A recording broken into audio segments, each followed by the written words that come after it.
Octet rule. What up? Oh, wait. 8. Octet rule. Chemical bonding. We're going to hit you up with a learning target, which is Coming your way.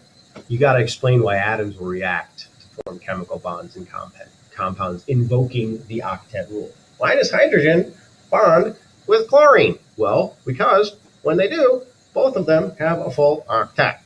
Right. Etc. Or do it. And then the other thing you're going to need to be able to do is explain the relationships between energy. Do I have to put energy in to break bonds, or do I get energy out when I break bonds? You got to understand which way we're going. Right. Cool. There we are. So why atoms form bonds in the first place? Well, these atoms want to gain or lose their valence electrons in order to get a stable electron shell. And that stable electron shell has a magic number of 8. For some reason, I don't know, I can't read the mind of God, why he made up 8 was like, just what's up? 8 seems to be the stablest configuration. Yep. So for most atoms, 8 electrons in the exterior shell, the valence shell, makes it stable. Hydrogen and helium are the exceptions because these two elements only have room for 2 electrons in their outside shell. But it's still filled when there's 2. So that is just as stable as having 8. There you go. Mm-hmm. And in the picture, we're seeing that you see that fluorine -1 ion has gotten that 8th electron to fill its outer shell in that Bohr diagram. Okay. And so in ionic bonding, we're going to deal with a metal atom completely transferring its valence electrons, because remember, metals are losers. They want to get rid of their electrons. They're going to completely transfer their electrons to the nonmetals, leaving both now with stable valence shells. Mm-hmm. Okay, so the 8 that's underneath in the kernel for the metal is now stable because it lost that 1 or that 2 that it had. And in this case, the fluorine in the picture scooped up 1 from one of these metals. The inner ring of 2 is already mad stable. Correct. But the outer ring is not stable, and the whole atom wants to be stable. So it's got to fill up that outer ring. And for fluorine, it's easier to find 1 more electron than to lose 7. Yeah. Okay. So for some examples. Ooh, you got some drawing to do. I do. Yes, you do. Yeah, you do. We do want you to draw the Bohr models and the bonding. Yes. And of it this, really exactly does the way you what's see going on, because as you see, this electron from the sodium, the metal, loses and goes over to the Cl. Complete transfer. And now this plus and this minus, whoop, they form that connection like magnets. Yeah, absolutely. Opposites attract. Okay, so the positive charge and the negative charge will get locked in a ratio, 1 to 1.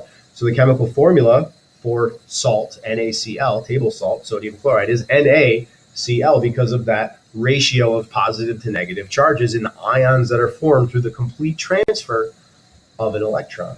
Right. Exact same thing's happening here, except for calcium has 2 electrons to give, and chlorine only wants 1 each. So notice 1 goes to 1, 1 goes to the other. But I have a calcium +2 ion. Now I need 2 chlorine -1 ions to cancel out, because +2 -1, those don't jive.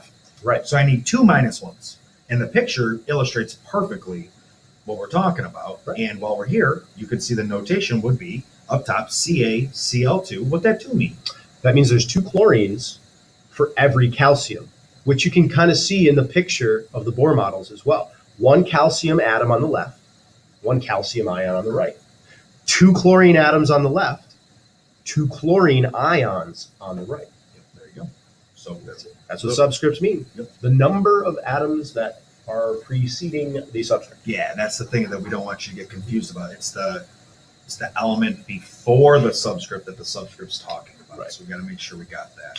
Now, some examples, it's easier to use atoms, brackets, charges, and dots to show instead of Bohr models, especially when your atoms get too big. Deeper in the periodic table, add mad many electron shells.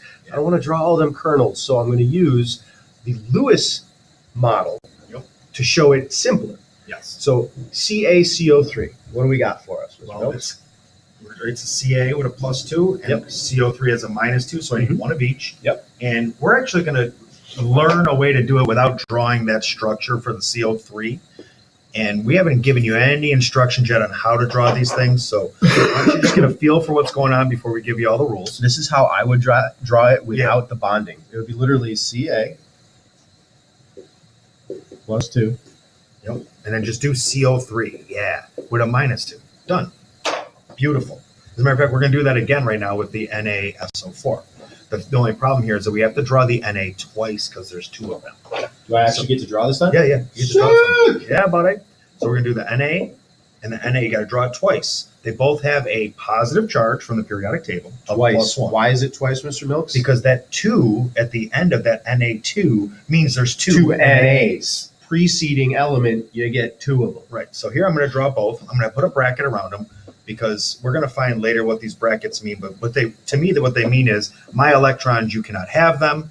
And then there's one SO4. That's a polyatomic ion. When in doubt, check E out. We're just going to keep that together. The 4 is talking about just the oxygen, not 4 SOs. Now we got to invoke a little math logic. Ooh, here we go. If there's 2 Na positive ones, +1 and +1 is. +2. So what do you think the charge is on the SO4? Well, it's going to be opposite, so it's going to be a negative. Yep. And there's only one SO4 and it cancels out. So I'm going to say it's -2. I think you're right. And on table E in our reference table, you're going to find SO4 is sulfate, and the only discrepancy there is that it's going to say 2-. Yeah. So we're not going to get hung up on that. That's a New York State thing that Monaco and Milks didn't do, but just so you can see, ready? SO4 is here somewhere. Oh, there he is. See, SO4 with a -2 charge. Says 2-, but we'll call that a -2 between brackets. Means the same thing. Yeah. It really does. And now these octets are stable. And That's let me do covalent quick. cool. Sweet. Yeah.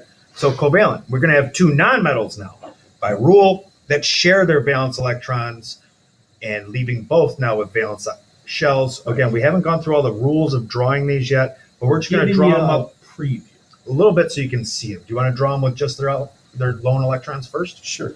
So H2 means that there are 2 hydrogens. Each one has 1 valence electron. I'm going to form that bond. So when I put them together, each hydrogen wants 2. So if they share, they'll both have 2, and there's them sharing. And we're going to learn to redraw that sharing of 2 electrons. If you connect the dots with a line, you get a bond like in the bottom picture. And we're going to get it right now. Ready? HH. Now that bond means 2 electrons, one from one H, one from the other, and we showed you how to get there. Yep. Cool. We converted the 2 to 1 line. That's it. We have 2 more quick examples following the same protocol. We have HCl, so I have 1 H and 1 Cl. The difference here is Cl has 7 valence electrons. He only wants the 1. So if they share right through that plus, they share, then everybody will have their octets filled.